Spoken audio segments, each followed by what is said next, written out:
నమస్కారం. ఈటీవీ తీర్థయాత్ర కార్యక్రమానికి స్వాగతం. మన దేశంలో ఉన్న సుప్రసిద్ధ శివక్షేత్రాలలో యాగంటి కూడా ఒకటిగా విరాజిల్లుతోంది. పురాణ మరియు చారిత్రక ప్రాశస్త్యం గల ఈ క్షేత్రంలో ఉమామహేశ్వర స్వామివారు ఏకశిలలో దర్శనమిస్తారు. పచ్చని ప్రకృతితో అలరారే కొండలు, అడవుల మధ్య ఉన్న ఈ దివ్యక్షేత్రం కర్నూలుకు సుమారు 100 కిలోమీటర్ల దూరంలో ఉంది. ఉమామహేశ్వర స్వామివారి లీలా విశేషాలతో పునీతమవుతున్న యాగంటి దివ్యక్షేత్ర వైభవమేమిటో మనం ఇప్పుడు వీక్షిద్దాం.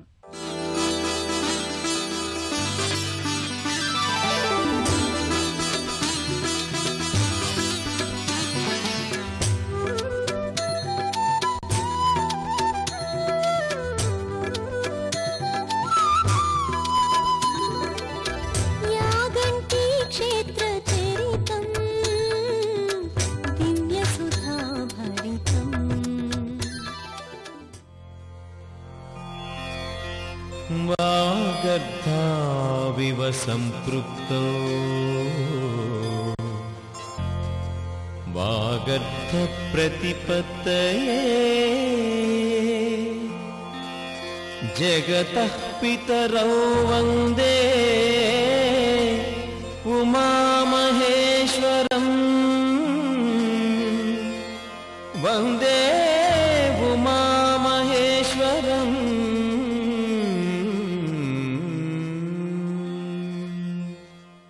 అంటూ శ్రీ ఉమామహేశ్వర స్వామి వార్ల నామస్మరణతో పునీతమవుతున్న పుణ్యధామం యాగంటి.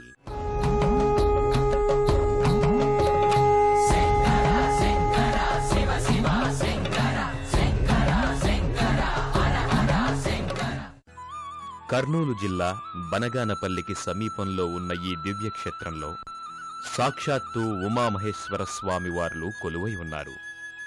గుహాలయాలతో ఎంతో ప్రాచీనతను సంతరించుకున్న ఈ క్షేత్రం శైవ వైష్ణవ సంప్రదాయాల మేలు కలయికగా విరాజిల్లుతోంది. పచ్చని ప్రకృతి రమణీయ దృశ్యాలతో అలరారే ఈ దివ్యక్షేత్రం దట్టమైన అడవిలో ఎత్తైన కొండల మధ్య అలరారుతోంది. యాగంటి దివ్యక్షేత్రానికి కొన్ని వందల సంవత్సరాల నాటి చరిత్ర ఉంది. పురాణ మరియు చారిత్రక ప్రాశస్త్యం గల ఈ క్షేత్రంలోని ఉమామహేశ్వర స్వామివార్ల ఆలయాన్ని చోళులు, పల్లవులు నిర్మించారని చారిత్రక ఆధారాల ద్వారా తెలుస్తోంది. అలాగే ఆయా రాజులు అసంపూర్తిగా ఉంచిన కట్టడాలు, నిర్మాణాలను హరిహరరాయలు, బుక్కరాయలు పూర్తి చేశారని శాసనాల ద్వారా తెలుస్తోంది. సుందరమైన ప్రకృతి దృశ్యాల నడుమ మానసిక ప్రశాంతతకు వేదికలా ఉన్న ఈ దివ్యక్షేత్రాన్ని చేరుకున్న భక్తులకు ముందుగా ఆలయ ముఖద్వారం దర్శనమిస్తుంది. అలనాటి రాజుల కట్టడాలను, శిల్పకళా రీతులను కళ్లకు కట్టినట్లు చూపించే ఈ ముఖద్వారం ఆనాటి కాలాన్ని స్ఫురణకు తెస్తోంది. దానిని దర్శించుకున్న అనంతరం ప్రధాన ద్వారాన్ని దాటి ఆలయ ప్రాంగణంలోకి చేరుకున్న భక్తులకు విశాలమైన ప్రాంగణంలో పెద్ద కోనేరు ఒకటి దర్శనమిస్తుంది. యాగంటికి చేరుకున్న భక్తులు ముందుగా ఈ కోనేరులో భక్తి శ్రద్ధలతో స్నానాధికాలు చేస్తారు. ఎక్కడో కొండల్లో సహజ సిద్ధంగా ఏర్పడ్డ నీటి బుగ్గ నుంచి వచ్చే నీరు ఎన్నో ఔషధ గుణాలను కలిగి ఉందని చెబుతారు. విశాలమైన ఆవరణ కలిగి ఉన్న ఈ కోనేరు చుట్టూ ప్రాకార కుడ్యం, ఈ కుడ్యాన్ని కలుపుతూ నలువైపులా గోపుర ద్వారాలు నిర్మించబడ్డాయి. ప్రాకార కుడ్యం పైభాగంలో శాల అలంకరణలు భక్తులకు మనోహరంగా దర్శనమిస్తాయి. ఈ ప్రాకార కుడ్యాన్ని ఆనుకుని లోపలి వైపు 52 రాతి స్తంభాలతో కూడిన సాలు మండపం ఒకటి భక్తులకు దర్శనమిస్తుంది. కోనేటి మధ్య భాగంలో 4 స్తంభాలతో కూడిన మండపం ఒకటి నిర్మింపబడింది. అందులో నందీశ్వరుని శిలారూపం భక్తులకు దర్శనమిస్తుంది.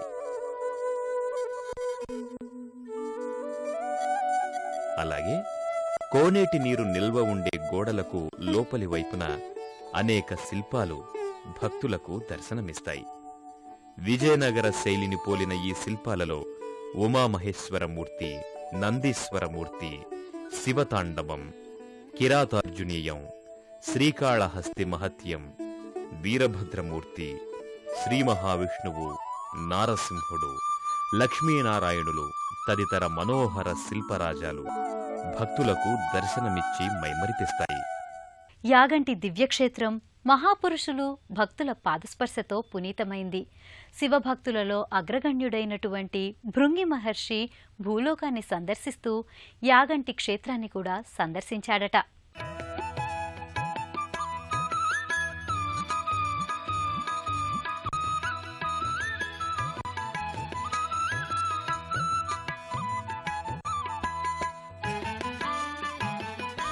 విశాలంగా ఉండి అలనాటి రాజుల వైభవాన్ని కళ్లకు కట్టినట్లు చూపించే ఈ ప్రాంగణంలో భక్తులకు ముందుగా మెట్లు దర్శనమిస్తాయి. ఈ మెట్ల మీదుగా ఆలయ ప్రాంగణంలోకి భక్తులు చేరుకుంటారు. ఆలయ ప్రాంగణంలో ముందు భాగాన భక్తులకు ద్వీపస్తంభం దర్శనమిస్తుంది. ద్వీపస్తంభాన్ని దాటి కొంచెం ముందుకు వెళితే ఆలయ గోపురం దర్శనమిస్తుంది. దాదాపు శిథిలావస్థకు చేరుకున్న ఈ గాలిగోపురం అలనాటి రాజుల శిల్పకళాభిరుచికి నిదర్శనంగా నిలుస్తుంది. గోపురంపై వివిధ దేవీ దేవతల మూర్తులు భక్తులకు దర్శనమిచ్చి ఆధ్యాత్మిక చింతనను ఇనుమడింపచేస్తాయి. ఆలయం లోపల కుడివైపున శిలాశాసనం ఒకటి దర్శనమిస్తుంది. ఈ శిలాశాసనం ఆలయ వైశిష్ట్యాన్ని అవగతం చేస్తుంది.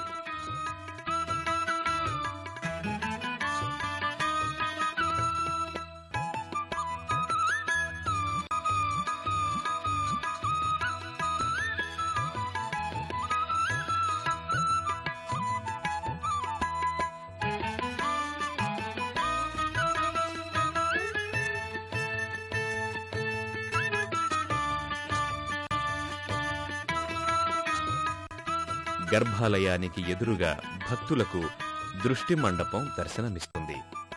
పూర్వం ఇది వైష్ణవాలయంగా రూపొందడం వల్లే ఈ దృష్టి మండపం ఏర్పాటు చేసినట్లు చెబుతారు.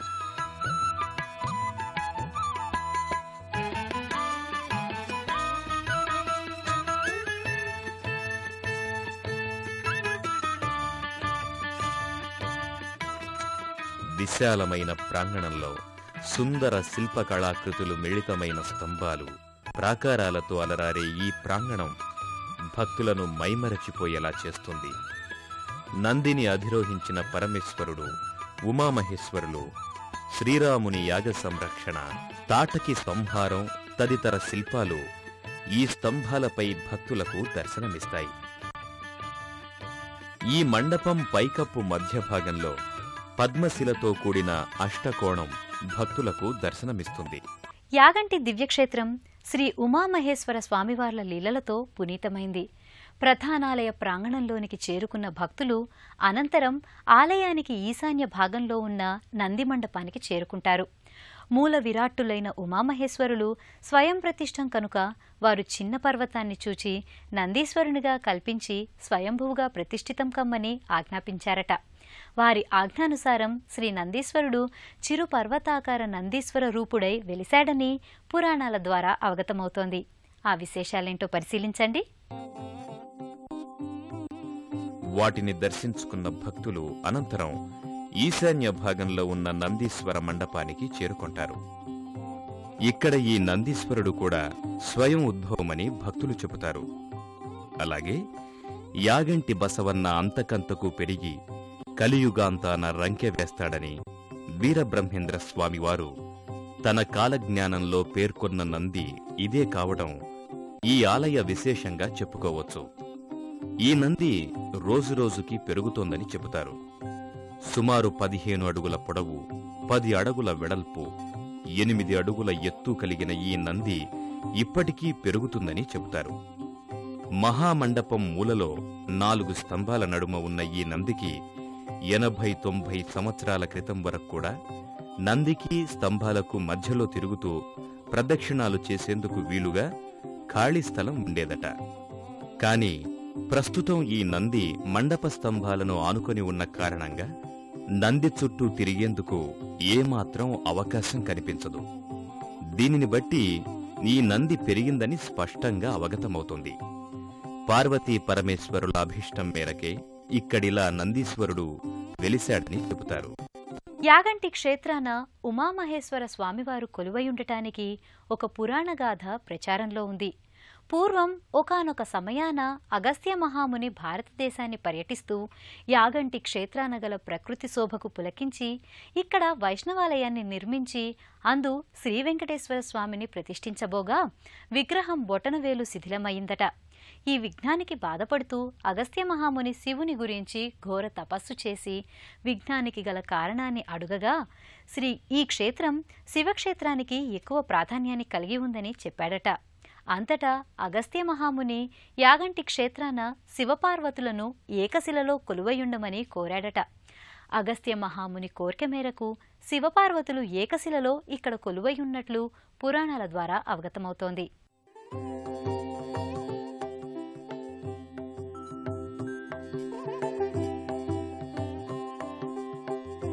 ఓ అద్వితీయమైన అనుభూతికి లోను చేసే గర్భాలయం వెలుపలి భాగంలో ఎడమవైపు భాగంలో వినాయకుడి ప్రతిమ ఒకటి భక్తులకు దర్శనమిస్తుంది. అత్యంత రమణీయంగా దర్శనమిచ్చే ఈ వినాయకుడి దర్శనం వల్ల సర్వ విఘ్నాలు తొలగిపోతాయని భక్తులు చెబుతారు.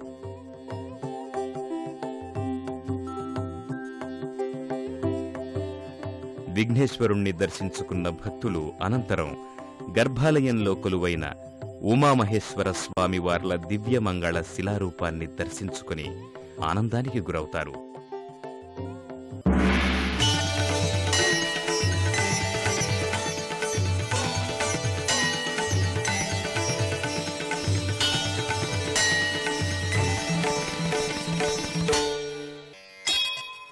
శుద్ధస్ఫటిక సంకాశం త్రినేత్రం పంచవక్త్రకం గంగాధరం దశభుజం సర్వాభరణభూషితం నీలగ్రీవం శశాంకాంకం నాగయజ్ఞోపవీతినం అంటూ చేతులు జోడించి, తండ్రి పరమేశ్వర, మాకు ఆయురారోగ్య ఐశ్వర్యాలను ప్రసాదించి మమ్ము అనుగ్రహించు స్వామి అంటూ ప్రణమిల్లుతారు.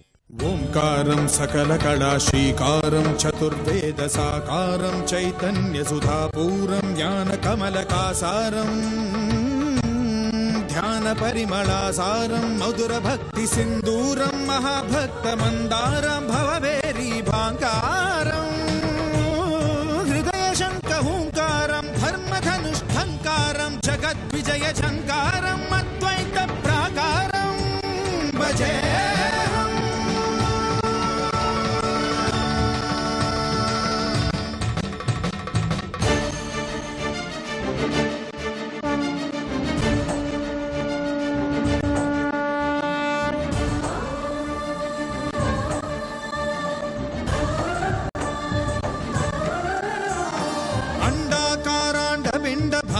బ్రహ్మాండ బాండనాదలయద్ బ్రహ్మాత్మక నవ్య జీవనాధారం వర్ణరహిత వర్గమధిత లలిత లలిత భావలులిత భాగ్య రచిత భోగ్య మగిత వసుదైక కుటీరం.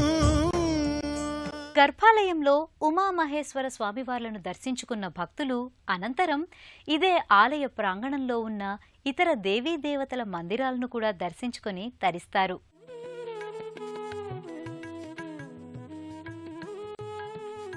గర్భాలయంలో ఏకశిలలో ఉన్న శివపార్వతుల దివ్యమంగళ రూపాలను దర్శించుకున్న భక్తులు అనంతరం ఆలయం వెలుపలి ప్రాంగణంలో ఉన్న వీరభద్రస్వామి వారి ఆలయానికి చేరుకుంటారు.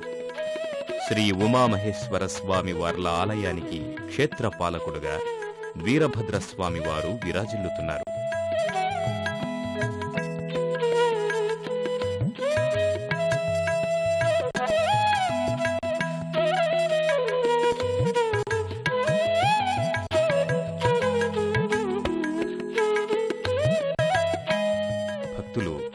ఇదే ఆలయ ప్రాంగణంలో ఉన్న సుబ్రహ్మణ్యేశ్వర స్వామి, మార్కండేయ లింగేశ్వర స్వామి, విశ్వనాథేశ్వర స్వామి వార్లను కూడా దర్శించుకుని తరిస్తారు.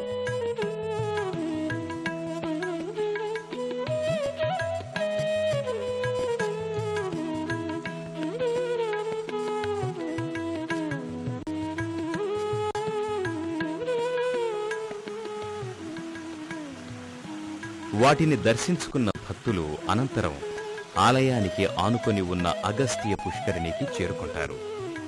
ఈ పుష్కరిణిలో ప్రవహించే జలం అత్యంత మహిమాన్వితమైందిగా చెబుతారు. ఈ పుష్కరిణికి 15 కిలోమీటర్ల దూరంలో ఉన్న ముచ్చట్ల అనే పుణ్యక్షేత్రం నుంచి పర్వత సానువుల గుండా అదృశ్యంగా నీరు వస్తుందని చెబుతారు. ఈ రహస్యాన్ని అగస్త్య మహాముని శోధించాడు కాబట్టి ఈ పుష్కరిణిని అగస్త్య పుష్కరిణి అని పిలవడం జరుగుతోంది. స్వామివారి అర్చనాభిషేకాలకు ఈ పుష్కరిణిలోని శుద్ధ జలాలనే వినియోగిస్తారు.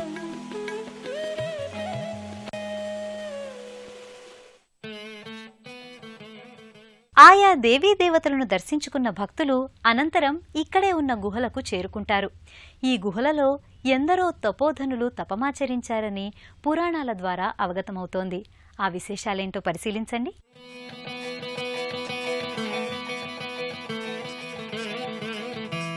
భక్తులు అనంతరం ఆలయానికి ఆనుకొని కొండల నడుమ ఉన్న అగస్త్య గుహకు చేరుకుంటారు. దీనిని రోకళ్ల గుహ, ముక్కంటి గుహ అని కూడా పిలవడం జరుగుతోంది. అత్యంత పురాతనమైన ఈ గుహలోనే అగస్త్య మహర్షి తపస్సు చేశారని చెబుతారు. ఈ గుహలో ఉన్న శివలింగాన్ని అగస్త్యుడు ప్రతిష్ఠించాడని చెబుతారు.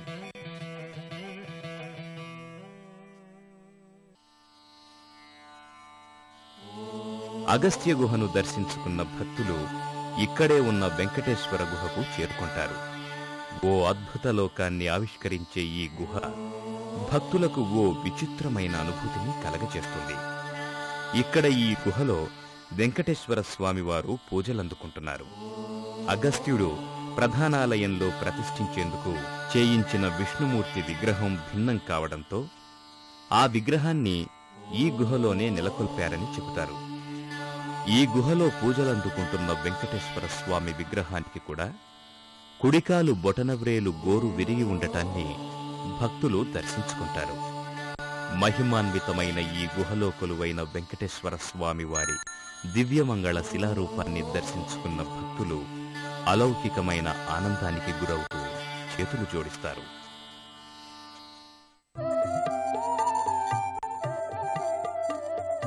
భక్తులు అనంతరం ఆలయానికి ఈశాన్యం భాగంలో ఉన్న శంకర గుహకు చేరుకుంటారు.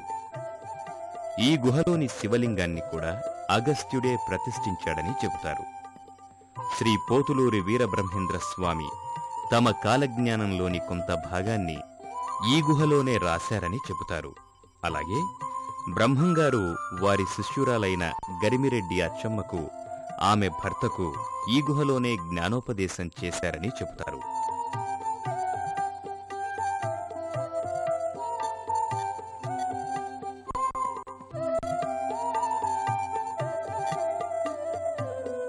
యాగంటి క్షేత్రంలో కొలువైన ఉమామహేశ్వర స్వామివారి లీలలు అనంతమైనవి, అనన్య సామాన్యమైనవి. ఇక్కడ స్వామి భక్తుల కోర్కెలు తీర్చే కొంగు బంగారంగా పూజలందుకుంటున్నారు. ఈ క్షేత్రంలో ఏటా చేసే కార్తీక మాసోత్సవాలు మరియు శివరాత్రి ఉత్సవాలు నయనానందకరం.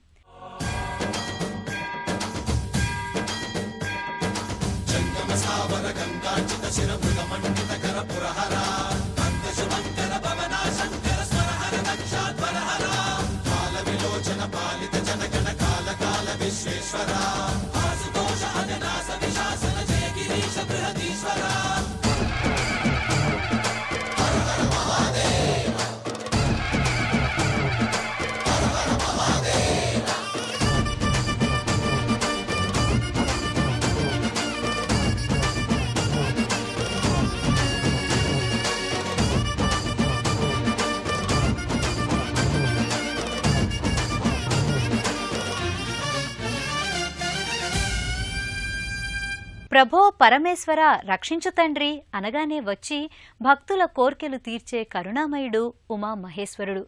భోళా శంకరుడిగా, మహాదేవుడిగా పూజలందుకుంటున్న యాగంటి ఉమామహేశ్వర స్వామివార్ల కరుణ కటాక్ష వీక్షణాలు అందరి మీద ఉండాలని కోరుకుంటూ రేపటి మరో తీర్థయాత్రలో మళ్ళీ కలుసుకుందాం. అంతవరకు సెలవు మరి. నమస్తే.